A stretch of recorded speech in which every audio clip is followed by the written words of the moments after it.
Hello friends, नमस्ते, good afternoon.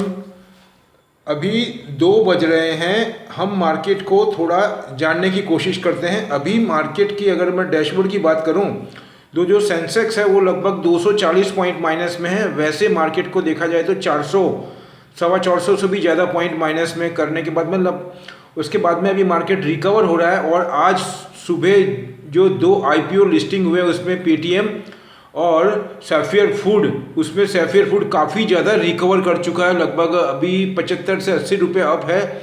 और उसकी अगर मैं बात करूं, पेटीएम भी नीचे से थोड़ा रिकवर हुआ है। लेकिन मैंने आपको सुबह यही बोला था कि हमको घबरा करके सेल नहीं करना है। सैफियर फूड से मैं आपको इमीडिएट बोलता हूं कि तुरंत रिकवर कर जाएगा। अभी मार्केट को पूरा होने में 1.5 घंटा बाकी है। हो सकता है कल उसको बढ़ा देवे, लेकिन अभी कहीं से भी सपोर्ट नहीं मिल रहा है। निक्केई से नहीं मिल रहा है, डाउन जोन्स से नहीं मिल रहा है, और कुछ सर्कमटेंसीज ऐसी हो गई है। अभी मैं आता हूं जो मेरा मेन मुद्दा है। आपको कल का और 2 दिन पहले का वीडियो आप कंटिन्यू अगर देखेंगे तो मैंने आपको ये बहुत दबा करके और बहुत प्रेशर करके और सेपरेट वीडियो भी बनाया मैंने पिछले 3-4 दिन के अंदर एस्कॉर्ट।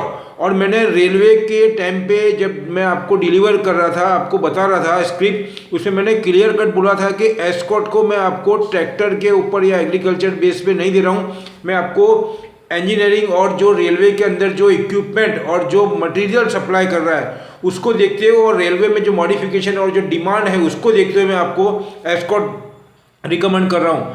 आज आप देखिए मार्केट 400 पॉइंट के करीब माइनस था। अभी मार्केट में 350 पॉइंट माइनस में है या 300 पॉइंट माइनस में है। लेकिन फिर भी एस्कॉर्ट को अगर मैं बोलना चाहूँगा तो 1811 रुपये, मतलब 181 रुपीज़ अप किया है। वो 11.07% अप है। और उसमें एक अभी न्यूज़ अभी भी आया, ब्रेकिंग न्यूज़ में अभी न्यूज़ में आया लेटेस्ट, कि झुंझुनूवाला ने भी इसको परचेस किए थे। और झुंझुनूवाला के साथ में कोई पार्टनर है जापान का, उन्होंने भी अपना स्टैक बढ़ाया है। कहने का मतलब हम अपनी तैयारी करें और पूरी जानकारी रखें, और गवर्नमेंट कौन कौन से क्षेत्र के ऊपर फोकस कर रही है, अगर ये बातों का ध्यान रख करके अगर हम काम करते हैं तो हमको इजीली सेक्टर और शेयर हमको फाइंड आउट हो सकते हैं, मिल जाते हैं यही। और उसके अलावा मैंने आपको बहुत सारी चीज़ दी है। टोटल अदानी का बोल रहा है, टोटल टाटा की कंपनी बोली है मैंने आपको। एस्कॉर्ट से मैं आपको कम से कम 8-10 दफ़े दे चुका हूँ। उसके बाद में मैंने आपको गैस की कंपनियाँ बोली है। और आज मैं आपको बताना चाहूँगा रिलायंस को, अभी जो हमारा मार्केट रिकवर हुआ है 450 पौने 500 के बाद में, अभी 230 या 240 पॉइंट माइनस में, उसमें उन्होंने रिलायंस को सुबह घटाया नहीं था और अभी उनको लगभग 18 से 20 पॉइंट बढ़ा दिया है। और टीसीएस को भी उन्होंने नहीं घटाया है। भारतीय एयरटेल को अभी एकदम फ्लैट रखा है। मतलब वो किस हिसाब से बैलेंस करते हैं वो इंडेक्स को। टीसीएस भी बहुत माइनर है, 10-12 रुपये भी नहीं है। कहने का मतलब है आपको मैं यही बोलना चाहता हूं कि वो इस तरीके से ही हमको इंडेक्स को, आपको लगता होगा इंडेक्स रिकवर हो रहा है, लेकिन इंडेक्स रिकवर हो रहा है रिलायंस की वजह से। और सुबह भी रिलायंस को उन्होंने ज़्यादा नहीं घटाया था, जिसमें प्रॉफिट टेकिंग करनी थी उसमें उन्होंने कर ली। वो टीसीएस है, एचसीएल टेक है, फिर आपको बोलना चाहूँगा लिंडे इंडिया हुआ। और इस माहौल में भी ट्यूब इन्वेस्टमेंट को ऊपर रखा है। मैं यही तो बोल रहा हूँ आपको, कब से बार बार बोलते आ रहा हूँ कि उनमें दम नहीं है। वो भी यही रणनीति अपनाते हैं, वो भी स्टडी करते हैं, वो भी होमवर्क करते हैं, और वो भी वही क्षेत्र में इन्वॉल्व होते हैं जिसमें फ्यूचर अच्छा हो, जिसमें गवर्नमेंट का रिजॉर्ट मतलब रुझान हो और विश्व का रुझान हो। वो ही बाय करते हैं। They are not a god, they are a simple human just like us. हमको घबराना नहीं है, अपने को भी मेहनत करनी है। और मैंने बार बार बोला है हमको इतनी मेहनत करनी है कि हम एफआईआई से एक स्टेप आगे रहें। अगर आपने मेरी स्किप पे ध्यान दिया होता तो आज आपको कितना प्रॉफिट होता है, मैं वही बोलना चाहता हूँ। आप देखिए इमामी के अंदर एचयूएल को भी उन्होंने नहीं घटाया है। आप यही मैं बोलना चाह रहा हूँ आपको। उसके बाद में मैं बोलूँगा आपको ये एस्कॉर्ट को 181 रुपये बढ़ा के रखा है। रिलायंस को उन्होंने 15 से 17 रुपये बढ़ा दिया है, अभी और भी बढ़ा सकते हैं, जिससे कि हमको ये शो होगा कि इंडेक्स रिकवर हो रहा है। उसके बाद में बाकी सभी क्षेत्र में उन्होंने प्रॉफिट करके रिकवर कर रहे हैं। वो टीसीएस के अंदर, एचसीएल टेक के अंदर, मारुति के अंदर, फिर भारतीय एयरटेल के अंदर, ये सभी कंपनी में, वो एचडीएफसी बैंक के अंदर, एचडीएफसी के अंदर। उसके बाद में एसबीआई को भी नहीं घटाया है, वो भी इंडेक्स बेस ही है। और उसके बाद में मैं आपको बोलना चाहूँगा टेक महिंद्रा हो गया, आपको एशियन पेंट हो गया, ये सभी कंपनी में उन्होंने उसको अप रखा है। तो ये हमको समझना है कि वो क्यों ऐसा करते हैं। मेरा इंटेंशन क्या घट रहा है क्या बढ़ रहा है वो नहीं, मेरा इंटेंशन आपको ये अंडरस्टैंडिंग कराना है कि वो बैलेंस कैसे करते हैं इंडेक्स को, कौन कौन सी स्किप को उसको संभालते हैं और कौन सी स्किप को वो सेलिंग प्रेशर डालते हैं या प्रॉफिट टेकिंग करते हैं। अभी रही बात आज के जो सैफियर फूड की और पेटीएम की, उसके अंदर मैं आपको फिर बोलता हूँ Sapphire food is a very positive. अगर मैं आपको जोमेटो की बात करूं, उसके बाद में नायका की बात करूं, ये सभी बहुत ही अच्छी कंपनी है लॉन्ग टर्म के लिए। दूसरा कि जो Naukri.com के जो अपने कंपनी है उन्होंने 25,000 करोड़ से ज़्यादा का जोमेटो के इक्विटी लेकर के रखी है और उन्होंने बोला हम उसको बेचने वाले नहीं है लॉन्ग टाइम तक, कम से कम 1 साल तक। तो इसका मतलब क्या हुआ कि they are very much bullish on Zomato. और जोमेटो जो भी कंपनी आज की तारीख में सर्विस प्रोवाइड कर रही है, जैसे कि जोमेटो हो गया, फिर अपने आपको बोलना चाहूँगा मैं आपको बर्गर किंग हो गया, फिर ट्रांसपोर्ट के अंदर सर्विस हो गई, बैंकें हो गई, ये भी बहुत पॉजिटिव है। अब ट्रांसपोर्ट की मैं आपको बताना चाहूँगा, उसके अंदर आपको मैं बोलूँगा एक तो हो गया अल कार्गो हो गया, TCI हो गया, उसके बाद में आपको मैं बोलूँगा आपको VRL लॉजिस्टिक हो गया, इसको ध्यान रखना है। और आज अभी अभी एक न्यूज़ आया मोदी जी का कि पिछले कुछ टाइम में जो गवर्नमेंट के एफर्ट्स है, जो गवर्नमेंट ने इनिशिएटिव लिए हैं बड़े बड़े प्रोग्राम्स में, बड़े बड़े प्लान्स के अंदर, बड़े बड़े प्रोजेक्ट के अंदर जो उन्होंने काम किए हैं और बहुत एग्रेसिव होकर के काम कर रहे हैं, उसका उन्होंने बोला है, मैं नहीं बोल रहा हूँ, उन्होंने बोला है कि इसका बैंकों को बहुत ज़्यादा प्रॉफिट और सपोर्ट हुआ है।